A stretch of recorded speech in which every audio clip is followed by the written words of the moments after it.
ইলিয়াস আলী কোথায়? ইলিয়াসকে হত্যা করা হয়েছে, হত্যা করে এই ধলেশ্বরী নদীতে ফেলে দেওয়া হয়েছে। কোথায় আছেন ইলিয়াস আলী? তিনি কি আসলেই পৃথিবীর আলো বাতাসে বেঁচে আছেন, নাকি 14 বছর আগেই তাকে চিরতরে শেষ করে দেওয়া হয়েছে? 2012 সালের 17 এপ্রিলের সেই রাতে ঠিক কী ঘটেছিল? এক দশকেরও বেশি সময় ধরে বিএনপির এই সাংগঠনিক সম্পাদকের গুমের ঘটনা নিয়ে শুধু রহস্যের জালই বোনা হয়েছে, কিন্তু আসল সত্য পুরোপুরি সামনে আসেনি। আয়নাঘরের দরজা খোলার পরও যখন তার দেখা মিলল না, তখন সবার মনেই প্রশ্ন জেগেছিল, মানুষটা গেল কোথায়? সম্প্রতি আটক হওয়া সাবেক শীর্ষ সামরিক কর্মকর্তার মুখ থেকে এমন সব তথ্য বেরিয়ে আসছে যা শুনলে চমকে যাবেন। রাষ্ট্রের সর্বোচ্চ পর্যায় থেকে কিভাবে নিখুঁত ছক কষে একজন প্রভাবশালী নেতাকে দুনিয়া থেকে সরিয়ে দেওয়া হলো, এবং তার শেষ পরিণতি কিভাবে ধলেশ্বরী নদীতে গিয়ে ঠেকল, সেই ঘটনার আদ্যপ্রান্ত জানতে হলে ভিডিওটি একদম শেষ পর্যন্ত দেখতে হবে। কে এমন কাজ করলো, আর কেনই বা ইলিয়াস আলীকে টার্গেট করা হলো? এই প্রশ্নের উত্তর খোঁজার জন্য একটু পেছনে তাকানো প্রয়োজন। সিলেট জেলার বিশ্বনাথ উপজেলার রামধানায় 1961 সালের 1 জানুয়ারি জন্ম নেওয়া এই মানুষটি সাধারণ কোনো রাজনীতিবিদ ছিলেন না। ছোটবেলায় মায়ের কাছে কোরআন শিক্ষা দিয়ে যার হাতে খড়ি, সেই মানুষটি ঢাকা বিশ্ববিদ্যালয়ে ফিন্যান্স নিয়ে পড়ার সময় হয়ে ওঠেন এক প্রতিবাদী চরিত্র।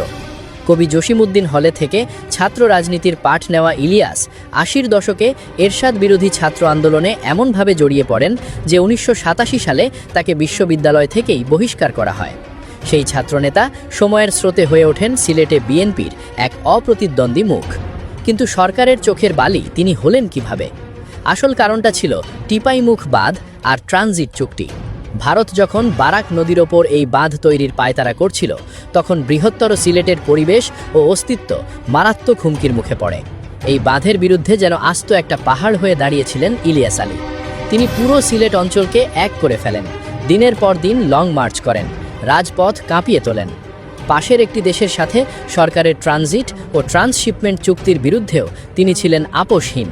আর ঠিক এই জায়গাতেই তিনি তৎকালীন সরকার এবং ওই প্রতিবেশী দেশের স্বার্থে সবচেয়ে বড় বাধা হয়ে দাঁড়ান। তাকে কোনোভাবেই যখন থামানো যাচ্ছিল না, তখন সিদ্ধান্ত হয় তাকেই চিরতরে রাস্তা থেকে সরিয়ে দেওয়ার। কিন্তু এই গুমের নির্দেশ কে দিল? গুমের সেই নীল নকশা আসলে তৈরি হয়েছিল ক্ষমতার একেবারে শীর্ষবিন্দু থেকে। সম্প্রতি গ্রেপ্তার হয়েছেন ডিজিএফআই এর সাবেক প্রধান অবসরপ্রাপ্ত লেফটেন্যান্ট জেনারেল শেখ মামুন খালেদ। রিমান্ডে তার কাছ থেকে এমন সব তথ্য বের হচ্ছে যা চমকে দেওয়ার মতো। জিজ্ঞাসাবাদে তিনি জানিয়েছেন, ইলিয়াস আলীকে গায়েব করার গ্রিন সিগন্যাল এসেছিল তৎকালীন প্রধানমন্ত্রী শেখ হাসিনার কাছ থেকেই। সরকার প্রধানের রোষানলে পড়ার পর তৎকালীন ডিজিএফআই প্রধান এবং র্যাবের মহাপরিচালককে সরাসরি নির্দেশ দেওয়া হয় এই মিশন সফল করার জন্য। শেখ মামুন খালেদ নিজেকে বাঁচানোর জন্য অন্যদের ওপর দায় চাপানোর চেষ্টা করলেও তিনি স্বীকার করেছেন যে এই অপারেশনের জন্য আগে থেকেই গোয়েন্দা সংস্থা আর র্যাবের একটা বিশেষ টিমকে ব্রিফ করে তৈরি রাখা হয়েছিল। সার্বিক দিক নির্দেশনা তিনি নিজেই দিয়েছিলেন। এমনকি ডিজিএফআই এর 2 জন মেজরকে দায়িত্ব দেওয়া হয়েছিল শুধু প্রযুক্তিগত দিকগুলো সামলানোর জন্য। আর মাঠ পর্যায়ে এই পুরো গুম মিশনটার নেতৃত্ব দিয়েছিলেন সেই সময়ের আলোচিত কর্মকর্তা অবসরপ্রাপ্ত মেজর জেনারেল জিয়াউল হাসান। অপারেশনের আগে এবং পরে সরকার প্রধানের সাথে জিয়াউল হাসানের সরাসরি কথা হয়েছিল বলেও গোয়েন্দারা জানতে পেরেছেন।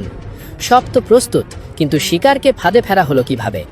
সালটা 2012, 17 এপ্রিলের রাত। সেদিনই সিলেট থেকে ঢাকায় ফিরেছেন ইলিয়াস আলী।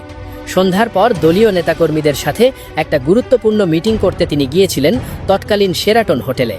তিনি ঘুণক্ষরেও টের পাননি জিয়াউল হাসানের তৈরি করা ডেথ স্কোয়াডের শকুনের চোখ সারাক্ষণ তার ওপরই আটকে আছে। মিটিং চলাকালেও ওই স্কোয়াডের একজন সদস্য প্রতিনিয়ত জিয়াউল হাসানকে ইলিয়াস আলীর প্রতিটা গতিবিধির আপডেট দিচ্ছিল।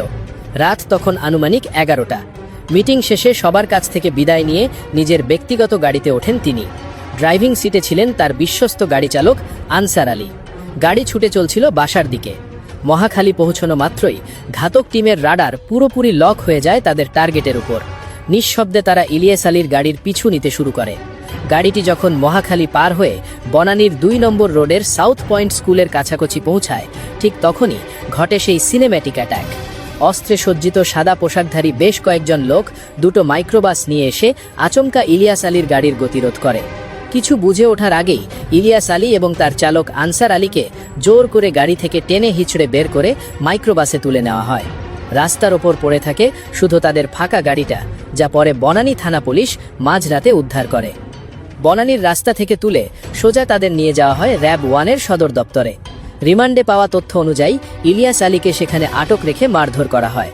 তদন্ত সংশ্লিষ্টরা জানতে পেরেছেন 17 এপ্রিল থেকে 20 এপ্রিলের মাঝামাঝি কোনো এক রাতে ইলিয়াস আলীকে হত্যা করা হয়। কোনো প্রমাণ যেন না থাকে সেজন্য তার দেহ নিয়ে যাওয়া হয় ধলেশ্বরী নদীতে। রাতের আধারে সেই নদীতে ভাসিয়ে দেওয়া হয় এই রাজনীতিবিদের। কিন্তু সরকারের প্রতারণার নাটক তখনও শেষ হয়নি। 21 এপ্রিল ইলিয়াস আলীর স্ত্রী ঢাকা বিশ্ববিদ্যালয়ের deputy registrar Tahsina Rushdie Luna তার সন্তানদের নিয়ে ছুটে গিয়েছিলেন শেখ হাসিনার কাছে। তার বড় ছেলে ব্যারিস্টারি পড়ছিল, ছোট ছেলে এবং মেয়ে তখন অনেক ছোট। চোখের পানি নিয়ে স্বামীর সন্ধান চাইছিলেন লুনা। সরকার প্রধান তাকে সান্ত্বনাও দিয়েছিলেন, কিন্তু ভেতরে ভেতরে চলছিল অন্য কিছু। গোয়েন্দাদের তথ্য বলছে সেই সাক্ষাতের পরপরই শেখ হাসিনা ফোন করেছিলেন জিয়াউল হাসানকে, আর সেই ফোনেই ইলিয়াস আলীকে চূড়ান্তভাবে গায়েব করে দেওয়ার ইঙ্গিত দেওয়া হয়। এরপর শুরু হয় আইনি নাটক। স্ত্রীর রিট আবেদনের পর হাইকোর্ট যখন জবাব চাইল, তখন র‍্যাব, সিআইডি, পুলিশ, এসবি এবং বনানী থানা রিপোর্ট জমা দিয়ে বলল যে ইলিয়াস আলী তাদের কাছে নেই এবং তারা তাকে আটক করেনি। মানুষের চোখ ফাঁকি দেওয়ার জন্য গাজীপুরের পুবাইল সহ বিভিন্ন জায়গায় র‍্যাব এবং পুলিশের যৌথ নাটকীয় উদ্ধার অভিযান চালানো হয়। বনানী থানা পুলিশ তো একের পর এক 25টি তদন্ত প্রতিবেদন জমা দিয়ে আদালতকে রীতিমতো বোকা বানিয়েছে। দীর্ঘ 14 বছর ধরে তার পরিবার, কর্মী, সমর্থক সবাই একটা মিথ্যা আশায় বেঁচে ছিল। গণ অভ্যুত্থানের পর যখন আয়নাঘর থেকে অনেকে ফিরে আসছিলেন, তখনও লুনার মনে আশা ছিল হয়তো তার স্বামী ফিরে আসবেন। এমনকি জাতীয় সংসদে দাঁড়িয়েও তিনি প্রশ্ন করেছেন, আমার স্বামী ইলিয়াস আলী কোথায়? কিন্তু বাস্তবতা হলো, যাকে 14 বছর আগেই নদীতে ভাসিয়ে দেওয়া হয়েছে, সে কিভাবে ফিরবে? এই গুমের খবরটা প্রথম ছড়ানোর পর দেশে টানা 5 দিন এবং সিলেটে 6 দিন হরতাল পালিত হয়েছিল। ইলিয়াসের জন্মস্থান বিশ্বনাথে পুলিশ, সরকারি দল এবং জনতার মাঝে ত্রিমুখী সংঘর্ষ হয়। পরিস্থিতি এতটাই উত্তপ্ত হয়েছিল যে আন্দোলনকারীদের মামলার আসামি বানিয়ে বিশ্বনাথের 7 জন ইউপি চেয়ারম্যানকে বরখাস্ত করা হয়। এই ঘটনার প্রতিবাদ করতে গিয়ে বিএনপির তৎকালীন ভারপ্রাপ্ত মহাসচিব মির্জা ফখরুল ইসলাম আলমগীর সহ অনেক শীর্ষ নেতাকে জেলে যেতে হয়।